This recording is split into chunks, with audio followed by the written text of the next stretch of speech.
Notre Dieu est merveilleux. Ça fait toujours du bien de se retrouver dans la maison du Seigneur. Nous apprenons tellement de leçons. Sa grâce est là. Son support est là. Et nous pouvons lui faire confiance. Que le nom de l'Éternel soit béni. Alléluia. Gloire à Dieu. Alors je voudrais proposer une lecture de la parole de Dieu. D'abord dans 1 Jean, l'épître de Jean, première épître de Jean au chapitre 4 et le verset 19. La parole. Pour nous, nous l'aimons parce qu'il nous a aimés le premier. Pour nous, nous l'aimons parce qu'il nous a aimés le premier. Alors, on pourra ajouter d'autres passages au fur et à mesure que nous allons avancer dans cet enseignement de la parole de Dieu. Et les titres: Rechargeons l'amour. Rechargeons l'amour. Alors chacun de nous à cette époque, le plus souvent, a un appareil de téléphone portable. Sauf que l'énergie souvent descend. Il y a perte d'énergie avec le temps qui passe. Et il faut recharger. Il faut recharger. Eh bien, je vous informe ce que vous savez, puisque vous le vivez, vous l'expérimentez, que l'amour se décharge. La Bible dit même que dans le temps de la fin, l'amour du plus grand nombre se refroidira. Ça se décharge. Il suffit de voir dans la famille, ça se décharge. Il suffit de voir dans les couples, ça se décharge. Au lieu de l'entreprise, ça se décharge. Les anciens amis, ça se décharge. Et Dieu, dans sa parole, nous demande de recharger l'amour. Un jour, Jésus était avec ses disciples et la Bible dit qu'il a mis le comble à son amour. Cela veut dire qu'il est allé au-delà que là où il avait l'habitude d'aller. Il y a des moments où nous pouvons faire plus. On peut recharger l'amour. On peut faire plus qu'on en a fait. Et Dieu sait que le monde en a besoin. Et Dieu sait que lui est amour. Et il veut que notre monde soit rempli de son amour. Il y a un cantique que nous avons chanté à une époque. L'amour de Dieu est comme le soleil qui rayonne toujours. Aujourd'hui, il y a du soleil, même si toute la chaleur n'est pas là, mais il y a du soleil et l'amour de Dieu rayonne toujours et partout. Prions le Seigneur. Seigneur notre Dieu, tu veux que ton amour remplisse l'Église. Tu veux que ton amour remplisse nos familles. Tu veux que ton amour remplisse nos nations. Tu veux que ton amour remplisse ce monde. Parce que le niveau à atteindre, la responsabilité à atteindre pour cet amour, c'est exactement comme le dit ta parole, que Dieu a tant aimé le monde. Notre amour ne peut pas se limiter à la famille, aux amis, aux potes, se limiter au couple, se limiter à nos enfants, se limiter à ceux que nous connaissons, se limiter à ceux qui nous ont fait du bien. Mais ça doit aller jusque là où est allé ton amour. Le monde entier doit être rempli de ton amour. Alors, je te prie que par ton esprit, par ta parole, tu aides tes enfants, nous tes enfants, à recharger l'amour.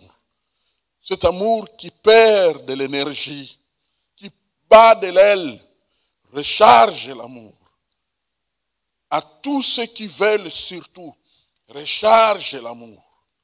Au nom puissant de Jésus-Christ. Amen.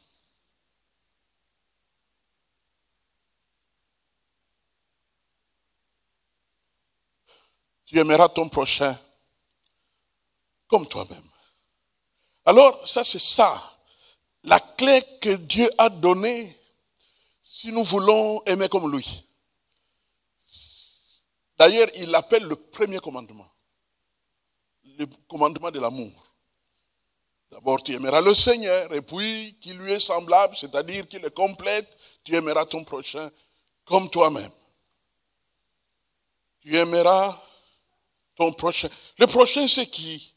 Alors, un jour, des gens ont posé la question à Jésus, et Jésus de répondre par une illustration. Eh bien, le prochain, c'est le premier que tu rencontres. C'est le premier que tu vois. Lorsqu'on dit, je vais m'arrêter à la station d'essence prochaine, donc c'est la première que tu verras. La première que tu verras. Eh bien, le prochain, c'est le premier que tu vois. Lorsque tu te réveilles et que tu es marié et que tu ouvres les yeux, tu vois ton épouse prochain. Lorsque tu sors et que tu rencontres la dame qui promène son petit chien à la sortie, prochain. Lorsque tu arrives à l'arrêt des bus et que tu trouves un monsieur là-bas, prochain. Lorsque tu entres dans le métro, la première personne que tu vois, prochain. Et dans la suite, tous ceux qui sont dans le wagon, ce sont tes prochains. Tu aimeras ton prochain comme toi-même. Alors toi-même, comme toi-même, quel niveau d'amour? Eh bien, tu aimeras ton prochain plus que tu n'aimes tes parents. Tu aimeras ton prochain plus que tu aimes tes enfants. Tu aimeras ton prochain comme tu t'aimes toi-même. Personne ne peut s'aventurer à dire qu'il aime ses enfants plus que lui-même. Ce n'est pas vrai. Il suffit de voir comment nous prenons soin de nous. Dès que nous sentons qu'il y a un, ça ne va pas, nous voulons voir, trouver la solution. Nous prenons soin de nous. On a faim, on veut mettre quelque chose pour manger. Et ainsi de suite. On se soucie de nous. On se soucie de nous-mêmes. Hein? Un peu comme le vieillard qui disait chaque fois, ah, non, comment est-ce que je vais boire du café? Parce qu'il était malade. Alors, son souci n'était pas comment est-ce que j'irai aider mes petits-enfants. Non, non, non. Son souci, c'était comment est-ce que je vais boire le café demain. Eh bien, le souci de nous-mêmes. Et tu aimeras ton prochain comme tu t'aimes toi-même. Est-ce que c'est facile? Est-ce que tu en es là? Est-ce que tu es arrivé à ce niveau-là? Est-ce que vraiment tu aimes tes frères comme toi-même? Non. Aujourd'hui, l'amour est en action, il faut le reconnaître, mais le plus souvent égoïste. C'est un amour égoïste, c'est un amour qui circule dans des milieux clos, hein, entre potes, à l'intérieur de la famille, entre parents et enfants, et parfois un peu dans les tribus, quoique ce n'est pas toujours évident. Hein, dans les tribus, l'amour circule un peu, hein, mais quand tu vas dans les villages, tu découvriras que là aussi, il y a des problèmes terribles. Il y a des expressions qui ont été forgées. Moi, je viens d'une tribu où il y a une expression, permettez-moi d'utiliser la langue de là-bas, Mwana Mama. Mwana Mama, c'est-à-dire Mwana c'est enfant, Mama ça c'est connu, donc l'enfant de ma mère. Quand tu entends un Muyombe dire Mwana Mama, ça ne veut pas dire son frère de la famille, mais tout Muyombe, c'est le fils ou la fille de sa mère, Mwana Mama. Mais qu'est-ce que tu découvriras quand tu approches vraiment les Bayombe? Eh bien, ce n'est pas moi qui l'ai dit. J'ai entendu quelqu'un qui participe au gouvernement provincial d'Iba Congo qu'il se plaignait dans ce gouvernement-là. Pourquoi? Parce que les Bayombe ne s'entendent jamais. Dès qu'il y a un blocage, c'est toujours les Bayombe entre eux. Ils ne s'entendent jamais. On ne sait pas si on leur a jeté un mauvais sort. Au fait, dès que les Muyombe rencontrent quelqu'un d'autre, pas de problème. Mais dès qu'ils sont entre eux, ils ne s'entendent pas. Alors on se demande, mais qu'est-ce qui se passe avec ces gens-là? Mon amant, l'expression est belle. L'expression est magnifique. Au fait, tout le monde devrait dire, waouh, comme ils s'aiment. Mais ce n'est pas vrai. Ils ne s'aiment pas. Ils ne s'aiment pas. Ils ne s'aiment pas. Je ne veux pas citer les cas les plus proches pour ne pas ajouter l'huile au feu. Mais je veux simplement vous dire que c'est assez étonnant. Mais je vais vous dire une chose. Il n'y a pas que eux. Partout, il y a un problème de manque d'amour. Même cette fameuse querelle wallon-flamand n'est qu'une sorte de vernis. Ça n'a rien à voir avec quelque chose de profond. C'est tout simplement pour se quereller. Mais en réalité, quand tu rencontres les uns les autres, il y a toujours ce manque d'amour qui prévaut dans notre monde. Et pourtant, Dieu a donné la clé. Tu aimeras ton prochain comme toi-même. Ce n'est donc pas facile. Que faire? Que faire? Que pouvons-nous faire? Alors la première chose que nous pouvons trouver, c'est tout simplement de saisir l'amour de Dieu pour toi, pour nous tous. Saisir l'amour de Dieu. Ça, c'est une démarche intellectuelle, une démarche de compréhension, une démarche spirituelle. C'est réaliser l'amour de Dieu pour moi. Réaliser veut dire faire le compte, faire le bilan, faire le tour de cet amour. C'est ce que la Bible nous fait comprendre. Tu fais le tour de cet amour. Dieu m'aime. Dieu nous aime. Et on fait le tour. Pourquoi? Parce qu'il en est la source. Il est la source de l'amour. Dans 1 Jean chapitre 4, verset 19 que nous avons lu, que dit la Bible? La Bible dit, nous nous sommes retrouvés en train d'aimer. Pourquoi? Parce qu'il nous a aimés le premier. Parce qu'il nous a aimés le premier.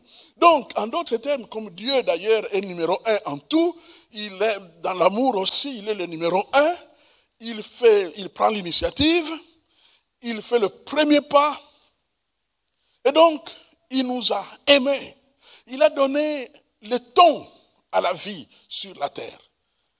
La vie sur la terre se mènera dans l'amour. Voilà la volonté de Dieu. Pourquoi? Parce qu'il a tant aimé le monde. Il a donné l'exemple, il a donné le ton. Donc, nous devons saisir l'amour, n'est-ce pas, que Dieu a pour nous. Alors, comment est-ce que Dieu manifeste cet amour? Nous le savons. Il a envoyé son Fils Jésus-Christ pour mourir pour des péchés qu'il n'a pas commis. Parce qu'il n'y avait pas d'autre solution. Arrêter un péché ne purifie pas le corps. Quand tu arrêtes, ce que tu as déjà commis te condamne, continuera à te condamner. Parce que c'est une maladie qui ne se guérit pas. Quand tu es déjà infecté par le péché, c'est jusqu'à ce que mort s'en suive. C'est la seule solution. Il fallait que quelqu'un puisse mourir afin que, donc même, souvent on nous parle de la confession.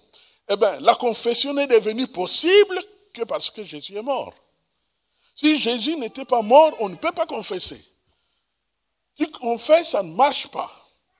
Un garçon était culpabilisé par Satan, qui l'attaquait, un démon qui l'attaquait, qui le persécutait. Et je l'ai rencontré pour discuter avec lui et prier avec lui. Et à un moment donné, le diable parle en son cœur. Un démon parle à son cœur. Quand j'étais en train de lui dire, parce qu'il s'est culpabilisé d'avoir commis des fautes qui ont entraîné des dégâts dans les vies des autres, principalement dans la vie d'un enfant. Ça a entraîné des dégâts terribles. Alors il s'est culpabilisé toute la vie. Et je lui ai fait comprendre que Dieu pardonne, et ainsi de suite. Et à un moment donné, il me dit, pasteur, je suis en train d'entendre quelqu'un me dire, non, ça ne se pardonne pas. Non, ça ne se pardonne pas. Non, ça ne se pardonne pas. Ça ne se pardonne pas. Donc, en réalité, le diable ne ment pas véritablement. Le péché est mortel. L'âme qui pêche mourra. Le péché est mortel. Quand tu es infecté par le péché, tu meurs. Voilà pourquoi Dieu a donné la seule solution disponible. C'est de donner son Fils, Jésus-Christ, à la croix. Qui fait mieux? Qui dit mieux? Qui a une meilleure solution? Voilà pourquoi nous disons, non pas par orgueil, mais par humilité et vérité, qu'il n'existe pas un autre moyen sur la terre. Si vous entendez raconter l'histoire d'une religion à l'est, à l'ouest, au nord, au sud, dites-vous que s'ils n'ont pas un sauveur, ça ne sert à rien, ce n'est que philosophie. Tant mieux si leur philosophie peut aider un peu à offrir bon vivre en société. Ça, on n'est pas contre. C'est possible qu'une religion quelconque rende la vie facile pour tout le monde, grâce à certains principes tels que partager son bien avec son prochain, et ainsi de suite. Tout ce qu'on peut se dire. Mais le pardon du péché dont chaque être humain est coupable ne se pardonne que moyennant une mort. Et une mort parfaite, une mort sainte, une mort innocente. Et laquelle mort a rendu possible le salut, si ce n'est la mort de Jésus-Christ et Jésus, et Dieu l'a fait par amour. Dieu prouve son amour envers nous, en ce que lorsque nous étions encore des pécheurs, Christ est mort pour nous. Donc Dieu a prouvé son amour en donnant son Fils Jésus-Christ. Mais il y a d'autres moyens. Dieu prouve son amour de ce qu'il nous a partagé, ce qu'il a de meilleur. Qu'est-ce qu'il a de meilleur? Mais la vie. La vie. Il y a quand même des moments, surtout un certain jour qu'on appelle le jour d'anniversaire, certains qui ont eu la grâce depuis l'enfance de s'exercer aux anniversaires, ils savent que chaque fois que tu as ton anniversaire, tu réalises jusqu'à quel point c'est bon que tu vives. Hein? J'ai entendu quelque part composer un film, La vie est belle. La vie est belle. La vie est belle quand tu es vivant. Même la Bible n'hésite pas de dire qu'aussi longtemps que tu es vivant, il y a l'espoir. Il y a l'espoir. On peut tout te prendre. Mais regarde si tu es vivant. Vérifie. Vérifie. Parce que bon, maintenant, j'aimerais vous apprendre quelque chose au sujet de la vie. Que quand tu perds la vie, tu peux faire jusqu'à toute une journée sans te rendre compte que tu n'es plus vivant. Parce que tu te verrais, tu es en train de te déplacer, jusqu'à ce qu'à un moment donné, tu vas te gratter, que tu vas te rendre compte qu'il n'y a rien. La jambe n'est pas là. Oh, où est passée ma jambe? Tu touches la tête, il n'y en a pas. Oh, où est passée ma tête? Alors là, tu comprends que tu es mort. Tu te rends compte qu'enfin, oh, je suis mort, ce n'est plus que l'âme. L'âme donne l'impression, parce que c'est ça la vie véritable en réalité. C'est dans notre âme. Mais le corps peut s'arrêter comme un moteur. Un moteur qui n'a plus d'huile, bloque et s'arrête. Donc Dieu nous a donné le meilleur de ce qu'il a, la vie. Il y a des gens qui, par crainte de l'enfer, disent, pourquoi Dieu m'a rendu vivant? J'aurais voulu ne pas vivre, mais les mêmes personnes, quand ils marchent, tu vois vraiment qu'il est fier de vivre. Non, la vie est belle. La vie est magnifique. C'est bon qu'on vive. C'est une bonne chose. Dieu nous a donné la vie, gratis. pour que nous puissions vivre. Tu te réveilles. Il y a l'espoir, tu peux parler, tu peux communiquer, tu peux donner des conseils, tu peux te rendre utile. Surtout dans les domaines où tu es le meilleur. Donc Dieu nous a donné la vie. En plus, Dieu nous donne, comment on dit, les sacs au dos, la bourse, tous les biens dont nous avons besoin pour notre vie. Qu'on le veuille ou non, chacun de nous a un souvenir que Dieu s'est occupé de lui. Dieu prend soin de lui. Dieu nous donne la nourriture. Dieu nous donne le travail. Dieu nous donne tout ce qui est nécessaire à la vie. Dieu nous le donne. Hein? Il nous donne tout cela. Et il est bon. Tout ça montre que Dieu nous a tant aimés. Il est la source de l'amour. Ça, c'est pratiquement la première chose que nous devons réaliser. Qu'il est la source de l'amour et nous devons saisir justement cet amour. Nous devons nous saisir, faire le bilan, nous en rendre compte. Hein? Parce que Dieu nous a fait vraiment du bien. Il faut aimer davantage, se saisir de l'amour que Dieu nous a donné, car cet amour est gratuit et inconditionnel. Et quand on a cet amour, quand on se saisit de l'amour de Dieu, on le réalise davantage, qu'est-ce qui va arriver? Eh bien, on supporte les autres plus facilement, notre colère baisse d'intensité, on est patient, on est miséricordieux, on partage la grâce avec les autres, la même grâce que nous voulons que les gens puissent avoir pour nous, nous la distribuons autour de nous. Nous facilitons la tâche, nous prenons les chemins courts pour faire la paix avec les uns et les autres. Tu as quelque chose, tu es outillé, tu es équipé en amour. Plus tu te rends compte que l'amour de Dieu te remplit, plus tu deviendras capable de distribuer cet amour aux autres. Comme on l'a chanté, porte cet amour au monde qui est déchiré et sans amour. Porte cet amour au monde. Quand l'amour de Dieu remplit un territoire, eh bien, il n'y aura pas de guerre. Hein? Ça ne sert à rien de se battre, de se tirer dessus. Hein? Moi, je suis toujours étonné quand je vois notre monde, surtout certaines régions du monde, qui se vantent d'être civilisées, notre civilisation. Mais quand ils commencent à se tirer dessus entre eux, je commence à me demander, mais où est cette civilisation? Est-ce que c'est civilisé de raser toute une ville? La ville était belle. Des rues, avec des feux, partout, des commerces, hein, des restaurants, des cafés, des écoles. Tout, rempli des ordinateurs premier cri.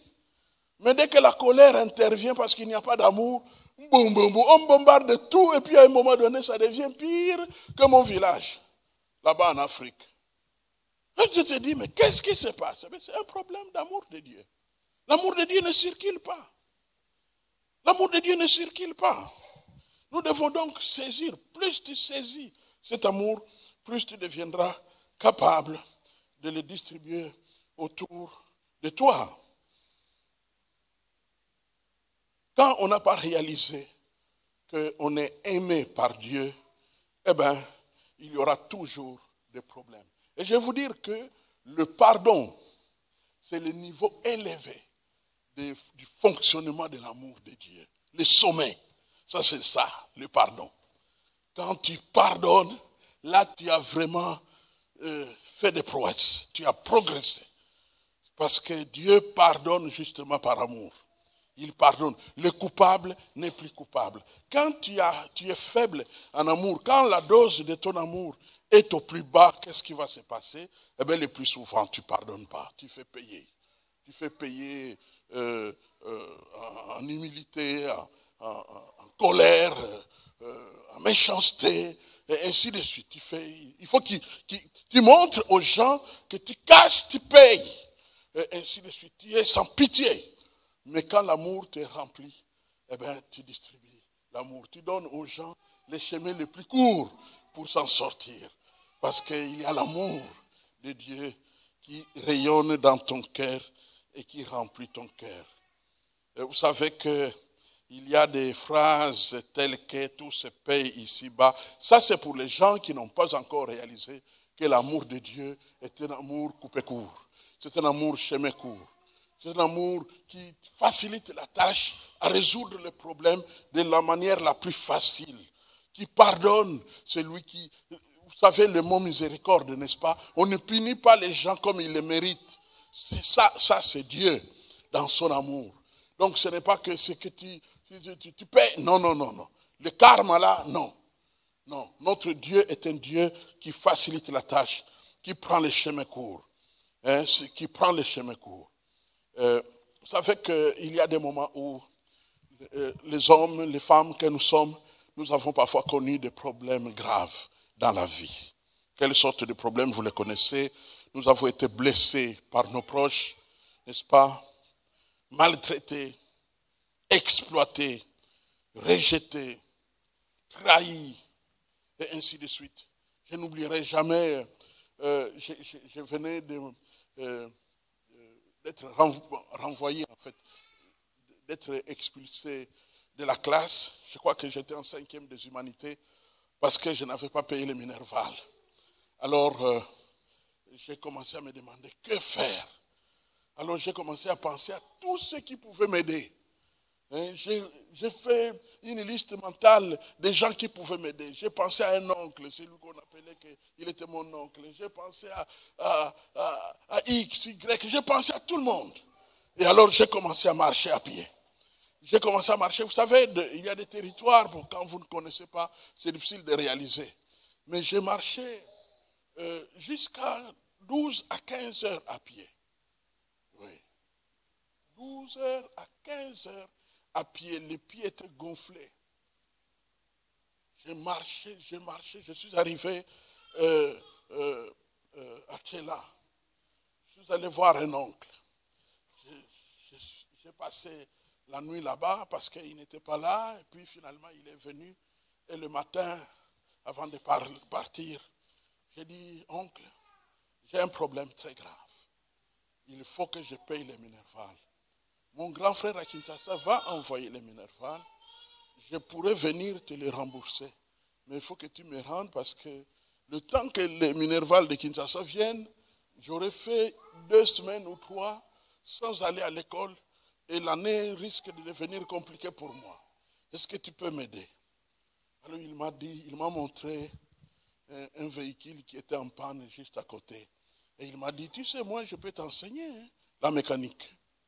Donc je peux te montrer comment on démonte les punais, comment on remet les punais. Après qu'on aura fini les punais, on va passer, il m'a expliqué un peu les étapes qu'on va suivre pour que j'apprenne les mécaniques.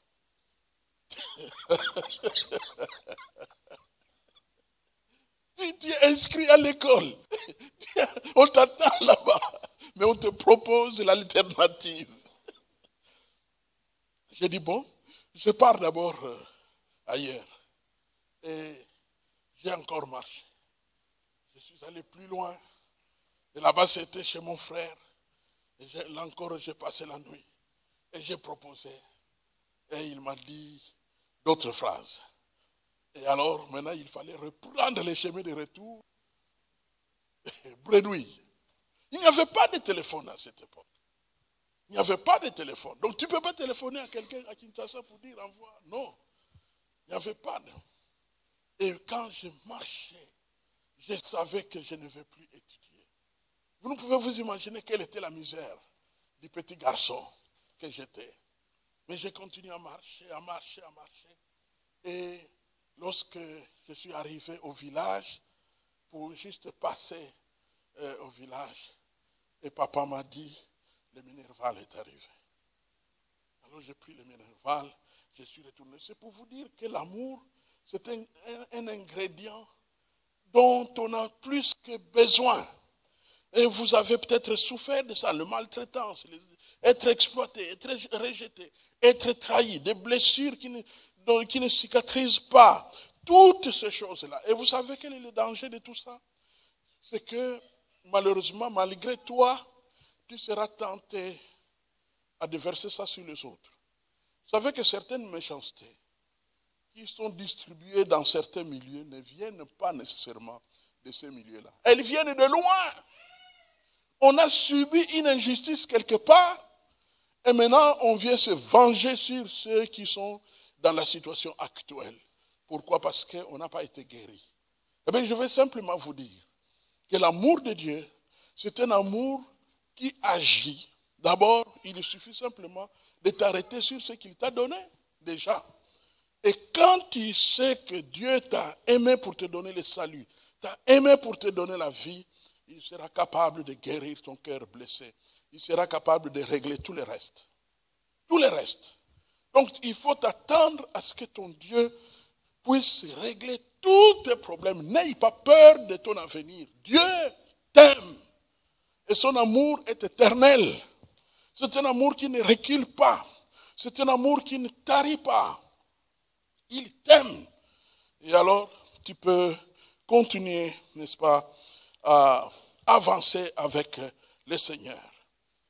Comptabilise l'amour de Dieu dans ta vie. C'est cela que Dieu veut. Et la deuxième chose, si tu veux vraiment progresser et recharger l'amour dans ta vie, prends l'engagement. Prends l'engagement d'aimer. L'amour, bien-aimé, est un choix. L'amour est un choix. Quand tu n'aimes pas, tu as choisi de ne pas aimer. C'est important de le savoir. Parce qu'il y a un Satan qui ment et qui nous trompe et qui nous fait croire que non, dans cette situation-là, c'est parce que je n'ai pas d'amour pour la personne. Non, l'amour est un choix. L'amour est un choix. L'amour est un engagement. C'est pourquoi dans les cérémonies de mariage, on demande, n'est-ce pas, que les hommes et les femmes prennent des engagements de s'aimer. Est-ce qu'ils ne s'aiment pas? Mais ils s'aiment. Ils s'aiment, c'est pourquoi ils se retrouvent là-bas à l'église pour se marier. Ils s'aiment. Il y a un amour entre eux. Mais pourquoi on leur demande de s'engager à s'aimer? Premièrement, parce que l'amour là qu'ils ont, qui leur fait croire qu'ils ont vraiment un grand amour. Ah, nous, l'amour, c'est 400%. Faux. Cet amour-là tarit. C'est un amour passager. L'attraction, l'attirance et l'excitation, c'est simplement une attirance. C'est psychologique. Ça tarit. Ça peut aider à aller vers le véritable amour, mais ce n'est pas ça le véritable amour. L'attirance. Hein? Les expressions répandues dans le monde. Je suis tombé amoureux. Comme si on est tombé dans un fossé. Hein, tu marchais, puis malgré toi, et puis tu n'as pas bien regardé, brou, dans le trou. Je suis tombé amoureux. Écoutez, il faut oublier ça. Hein, il faut oublier ça. C'est vrai qu'il y a des attractions qui peuvent fonctionner par-ci, par-là. Mais si tu te contentes de suivre ces attractions-là, tu vas être un danger public. Hein. Si chaque fois que tu es attiré, tu te donnes. Chaque fois que tu es attiré, tu te donnes, eh bien, tu vas faire des dégâts dans toutes les directions. Non, l'amour véritable, c'est un choix. C'est un engagement réfléchi, calculé. Est-ce que je m'engage? Quelles sont les conditions? Dans quelle situation? Jusqu'où? C'est quoi tout ça? C'est un engagement. L'amour, c'est un engagement. Eh bien, quand nous voulons aussi faire fonctionner l'amour fraternel, c'est un engagement à aimer les frères, à aimer les sœurs. Tu n'as pas besoin de te poser la question ni des tribus, ni des nations. Ils existent, tels qu'ils sont, tu les accueilles, tu t'en occupes, dans la mesure que Dieu te permet de les bénir, tu les bénis, et ainsi de suite. Donc l'amour est un engagement. Hein? L'amour est un engagement. Comme je l'ai dit, l'attraction et l'excitation peuvent conduire à l'amour, mais ne sont pas l'amour véritable. L'amour véritable est un choix donc. Il faut un engagement. Hein? Il faut s'engager. Et qui dit engagement implique qu'on peut malheureusement renoncer à cet engagement. Et c'est ce qui fait que l'amour baisse. Parce qu'on peut renoncer, on peut cesser d'aimer, on peut choisir de ne plus aimer. Et alors l'amour baisse par égoïsme, par méchanceté. Alors l'amour baisse. Tu ne peux pas dire, ce n'est pas de ma faute, je n'y peux rien, l'amour n'est pas là. Non, non, non, non. L'attirance ou l'excitation peuvent ne pas être là, mais tu as la clé de ton engagement. Tu peux t'engager à aimer. Tu peux t'engager à aimer. Et pour cela, je vous propose d'ajouter un passage que j'estime vraiment essentiel sur ce point. C'est dans Deutéronome. Deutéronome chapitre 30. Deutéronome chapitre 30.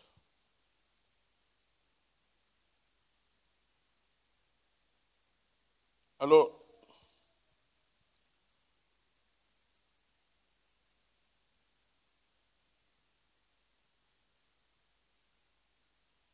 18 et 19, on peut aller jusqu'à 20. On peut commencer par 19. J'en prends aujourd'hui à témoin contre vous le ciel et la terre. J'ai mis devant toi la vie et la mort, la bénédiction et la malédiction. Choisis la vie, afin que tu vives, toi et ta postérité, pour aimer. Alors vous voyez, on vient d'utiliser le verbe choisir. Choisis pour aimer l'Éternel, ton Dieu, pour obéir à sa voix, pour t'attacher à lui. S'attacher, c'est aussi l'amour là-bas. Pour t'attacher à lui, car de cela dépendent ta vie et la prolongation de tes jours. Quand tu aimes l'Éternel, c'est de cela que vont dépendre toutes les autres bénédictions. Et c'est ainsi que tu pourras demeurer dans le pays que l'Éternel a juré de donner à tes pères, Abraham, Isaac et Jacob. Je mets devant toi un choix. J'ai mis la vie et j'ai mis la mort. Choisis. Choisis. Choisis veut dire engage-toi. Décide d'aimer. Même si ça te prendra du temps pour être à l'intérieur de l'amour, mais tu choisis. Il faut que le choix dans le cœur soit clair que tu as choisi d'aimer. Il ne faut pas te laisser aller par des émotions négatives, des émotions d'opposition, des émotions de rejet des autres. Quand tu t'installes là-dedans, ça veut aussi dire que tu as choisi de renoncer à aimer. Et cela a des conséquences. Parce que quand on choisit de ne pas aimer, ça crée l'éloignement. Et plus on s'éloigne, plus les relations peuvent mourir, les alliances peuvent mourir, ainsi de suite. Inévitablement. Inévitablement. Pour aimer l'Éternel, tu choisis d'aimer l'Éternel. Tu aimeras. C'est un ordre, hein? C'est un commandement. Tu aimeras le Seigneur ton Dieu. Tu aimeras ton prochain. Donc il faut choisir, il faut s'engager à aimer. Même les gens difficiles à aimer, quand tu décides de les aimer, tu finis par y arriver. C'est une décision que tu prends. Mon frère, ma soeur, je crois vraiment du fond de mon cœur que nous ne devons pas suivre notre âme, les sentiments de notre âme selon ce que nous sentons. C'est dangereux. Suis la volonté de Dieu. Dieu ordonne d'aimer et fais-le. Mes frères et sœurs, vous savez, il y a beaucoup d'autres choses que nous pouvons enseigner dans la parole de Dieu. Mais tout cela ne servira pas à grand chose si l'amour n'a pas une place claire dans notre cœur. Parce qu'il faut faire fonctionner l'amour. Vous savez ce qui arrive lorsqu'on n'a pas l'amour de Dieu dans son cœur? On se contente à ces vieux trucs d'amour facile. Vous connaissez l'amour facile. Tu aimes ceux qui te font du bien. Et puis, à un moment donné, tu verras que ta liste des gens que tu aimes est devenue toute courte. Toute courte. Tu aimes X, tu aimes Y, tu aimes Z, et plus rien. La liste a baissé. Mais quand tu as l'amour de Dieu, tu seras surpris que tu vas à droite, tu te retrouves en train d'aimer les gens que tu as rencontrés à droite. Tu vas à gauche, Tu as quelque chose à faire à gauche. Tu es occupé. On a vécu ça. On a vécu ça. Tu voyages et tu te retrouves, je ne sais pas, à Madrid ou Lisbonne, où on est allé prêcher, et ainsi de suite. Tu arrives là, et tout à coup, il y a beaucoup de frères qui sont dans le besoin d'être aidés. Le monde est déchiré, bien-aimé. Et sans amour. Et on a besoin de cet amour-là partout. Partout. Et ça doit commencer par quelque part. Nous ne pouvons pas nous laisser faire. Nous ne pouvons pas dire, ah, c'est trop tard. C'est trop tard. Le monde est tellement détruit qu'on ne peut plus rien. Non, c'est possible d'aller plus loin. D'aller plus loin. Et d'être ce que nous devons être, comme Dieu veut.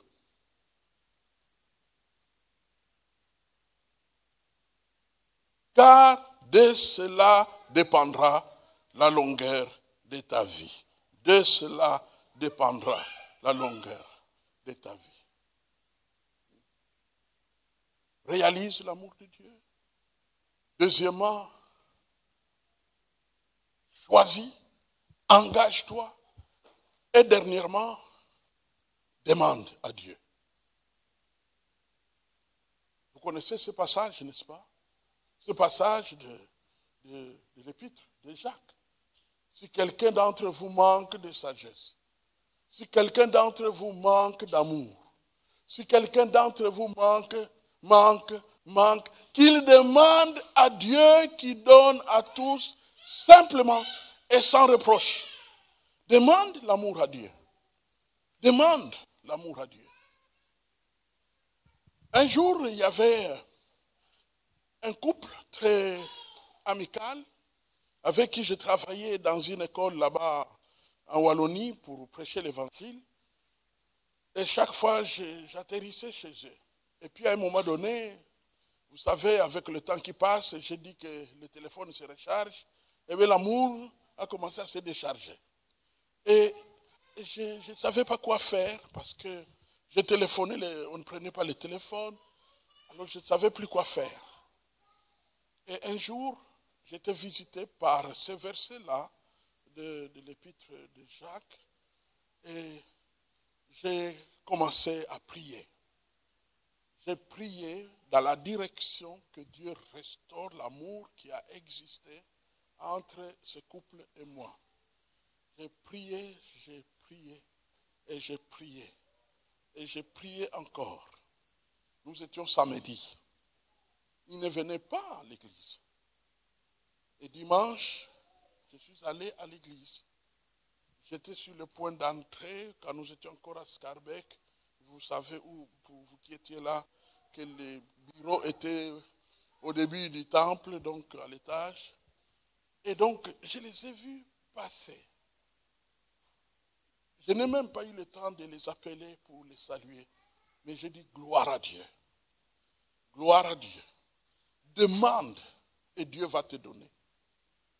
Ne te contente pas de demander les choses dont tu as vraiment besoin. Demande les choses qui vont ensemble avec la volonté de Dieu. Vous savez, ce que tu sèmes, tu vas le moissonner.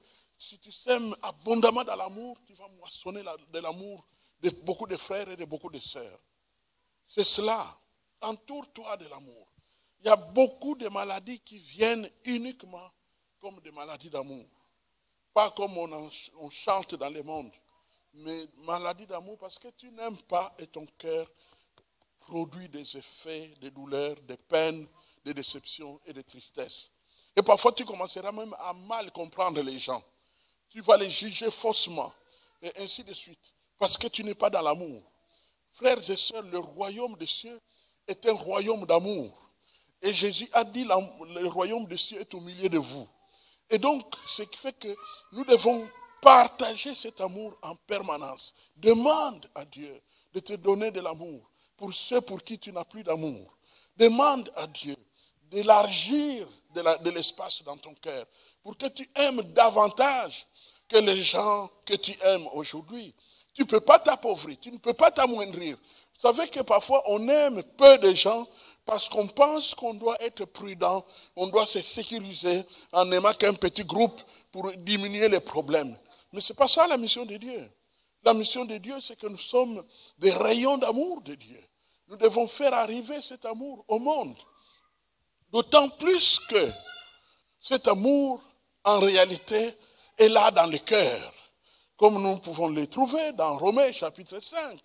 La Bible dit que l'amour de Dieu a été répandu dans nos cœurs par le Saint-Esprit. Par le Saint-Esprit. Donc l'amour de Dieu est là. Alors utilise-les, ne l'étouffe pas, ne les bloque pas, ne bloque pas Dieu. Hein? Dieu se servait, vous savez, ça serait, comme on peut le dire, une ingratitude vis-à-vis de Dieu. Dieu aime, et toi, en retour, tu n'aimes pas. Tu bloques l'amour de Dieu. Tu l'emprisonnes. Tu es sélectif dans l'amour. Non, tu aimeras ton prochain. Dès qu'on entre dans le thème du prochain, comme je l'ai expliqué, on ne peut plus être sélectif. Parce que c'est le premier que tu vois. C'est le premier que tu approches. C'est le premier qui t'approche. C'est la première qui t'approche. C'est cela le prochain. Comment tu peux être sélectif? Non, tu ne peux pas être sélectif. Parce que c'est une mission divine. Quand on te donne, on te commissionne, quand tu reçois une mission de Dieu, tu ne peux pas choisir. Tu ne peux pas être sélectif. Tu deviendrais un peu comme un certain monsieur dont vous avez certainement entendu parler. Hein? Jonas. Jonas qui était sélectif dans l'amour. Hein? Dieu lui dit, va à Ninive. À Ninive, il n'y a pas de juifs là-bas. Va à Ninive. Ah non, je ne vais pas aller à Ninive. Il n'y a pas mes frères là-bas. Qu'est-ce que je vais aller foutre là? Si, que nous devons aimer tout le monde. Parce qu'ils sont tous créés à l'image de Dieu. Tous sans exception. Ces hommes et femmes que Dieu nous a aimés, nous a donnés. Vous savez, il y a même un raisonnement très simple dans l'épître de Jean. Jean dit, comment peux-tu aimer Dieu que tu ne vois pas, alors que tu n'aimes pas le frère que tu vois? Ça va jusque-là, au fait. Tout ce que nous voyons, nous devons les aimer.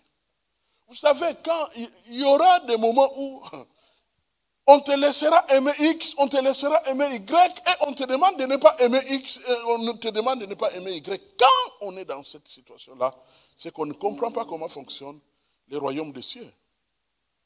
Le royaume des cieux, tu aimeras ton prochain comme toi-même. Comme toi-même. Donc, mes frères et sœurs, comme vous le voyez, nous sommes dans une mission d'amour. Ne nous dérobons pas, sinon ça peut nous coûter très cher. Vous avez entendu dans Deutéronome, car c'est de cela que vont dépendre la longueur de vos jours. Vous avez réalisé? La longueur de vos jours, le bonheur dépend de la manière dont nous aimons. Tu aimes comme Dieu, et Dieu multiplie tes jours. Dieu te bénit. Pourquoi? Parce que tu es en train d'accomplir son propre travail. Vous savez qu'il y a des frères et des sœurs qui sont tellement malheureux et enfermés sur eux-mêmes et qui se demandent de quoi demain sera fait. Et Dieu t'envoie vers eux. Mais tu n'iras pas me bredouiller. Tu iras avec l'amour de Dieu. Et c'est l'amour qui va t'inspirer de ce que tu dois faire. Les yeux vont s'ouvrir pour découvrir quels sont les besoins que tu rencontres, et ainsi de suite. Et tu vas intervenir, et tu vas agir. Tu ne vas plus faire des choses pour qu'on voit que tu les fais, mais tu les feras parce que c'est dans le fond de toi-même. C'est ton être qui s'exprime. Vous savez, quand je pense à l'amour de Dieu, à l'amour de Jésus, moi ça me frappe profondément. Parce que on peut aimer en faisant du bien comme il l'a fait. Il a multiplié des pains, il a guéri les malades, et les malades étaient mieux, et tout ça, et la famille était heureuse. Les gens qui étaient exclus de la société à cause de la lèpre, il les guérit et retourne à la maison. Vous pouvez vous imaginer que papa était tombé malade de la lèpre, et puis maintenant il peut retourner à la maison, et la vie peut reprendre. Mais c'est la joie de plusieurs. Tout ça, c'est beaucoup. Mais ce qui me frappe le plus, c'est quoi? C'est qu'il donne la seule chose qu'il a. Et il la donne. Sa vie.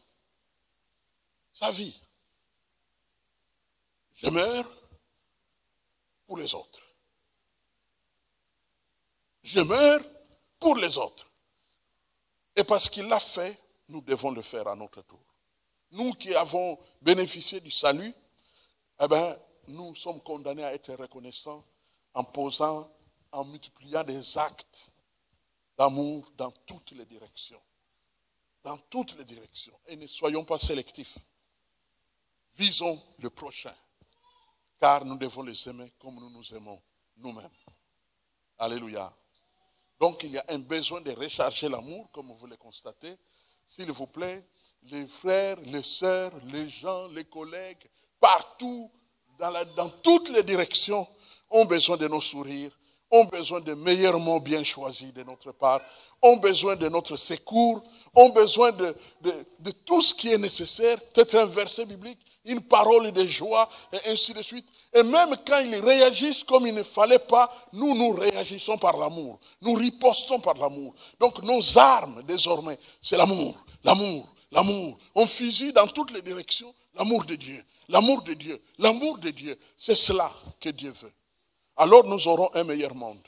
On n'aura plus besoin de se faire la guerre, parce qu'on sera en train de s'aimer, à se faire du bien, à s'accepter, à se pardonner, à se dire, je vais être patient, je vais être miséricordieux, je vais partager la grâce à la place de se partager la guerre. C'est de cette manière que les choses vont marcher dans l'Église d'abord, mais aussi au-delà de l'Église, dans nos familles. Hein? Tu ne peux pas avoir des hommes et des femmes à qui tu ne parles pas, que tu n'aimes pas. C'est interdit par l'amour de Dieu. C'est interdit par l'amour de Dieu. Il faut les aimer. Il faut être ouvert. Il faut accepter. Parfois, ça peut être ingrat, voire injuste, de pouvoir accepter des personnes que tu sais que ces gens-là, par leurs actes, ne t'aiment pas. Mais toi, tu n'es pas obligé d'être dirigé par leur manque d'amour. Sois dirigé par le plein amour de Dieu. Tes choix à toi, ta riposte à toi, tes décisions à toi doivent être guidées par l'amour de Dieu qui est répandu dans ton cœur par le Saint-Esprit. Voilà ce que Dieu a voulu. Que nous puissions avoir comme exhortation et enseignement pour que nous puissions recharger, non pas les téléphones parce que nous le faisons bien, mais l'amour dans nos cœurs. Amen. Prions le Seigneur. Seigneur notre Dieu, l'amour, c'est le centre de ton œuvre de génération en génération. La Bible dit que tu es amour. Si tu as choisi l'amour comme une partie de toi, comme une nature de toi-même, c'est parce que tu sais jusqu'à quel point tu tiens à ce que ton amour remplisse la terre entière. Nous avons lancé un cri de détresse, nous avons lancé un cri de go à partir de l'Église internationale de Bruxelles. Et je te prie, Seigneur, que tu accompagnes ces go, que tu accompagnes, Seigneur, ces cris d'amour, ces cris de recharge de l'amour, partout où il faudra, afin que les familles atteintes par le manque d'amour soient restaurées. Que les couples en souffrance par manque d'amour soient restaurés. Que les communautés de vie, que les communautés de partout, que les nations qui souffrent, que les milieux politiques, les milieux commerciaux, partout, Seigneur, les milieux scolaires, les milieux amicaux, qui souffrent de manque d'amour, que Seigneur, qu'ils soient ravitaillés par l'amour de Dieu, qui rayonne encore comme le soleil, toujours et partout. Seigneur, d'autant plus que quand nous agirons ainsi, il y aura des conséquences sur nos propres vies. Les jours peuvent se prolonger. Alors nous avons de bons motifs de pouvoir recharger l'amour, distribuer l'amour et surtout libérer les captifs par le pardon afin que ton amour soit consommé sans modération pendant notre génération. Qu'il en soit ainsi, Père, au nom puissant de Jésus-Christ, le roi des rois. Père, je te prie pour des frères, pour des sœurs qui, dans leur expérience actuelle, sont conscients au fond de leur cœur qu'il y a une baisse, qu'il y a une décharge de l'amour, afin qu'ils se rechargent en méditant sur tous les biens que tu nous fais, en choisissant par des engagements à aimer davantage, à poser davantage des actes d'amour, mais aussi et surtout en demandant à toi qui donnes à tous simplement et sans reproche, par la foi, afin que tu restaures les stocks d'amour qui doivent nous remplir, car le royaume des cieux est au milieu de nous, et le royaume des cieux est aussi dans nos cœurs. Nous te réservons toute la gloire, et nous croyons fermement, Seigneur, que dès cette minute et dans la suite des temps, ton amour ne nous manquera pas à tous les niveaux de nos vies. Qu'il en soit ainsi, Père, au nom puissant de Jésus. Amen et Amen. Gloire à Dieu.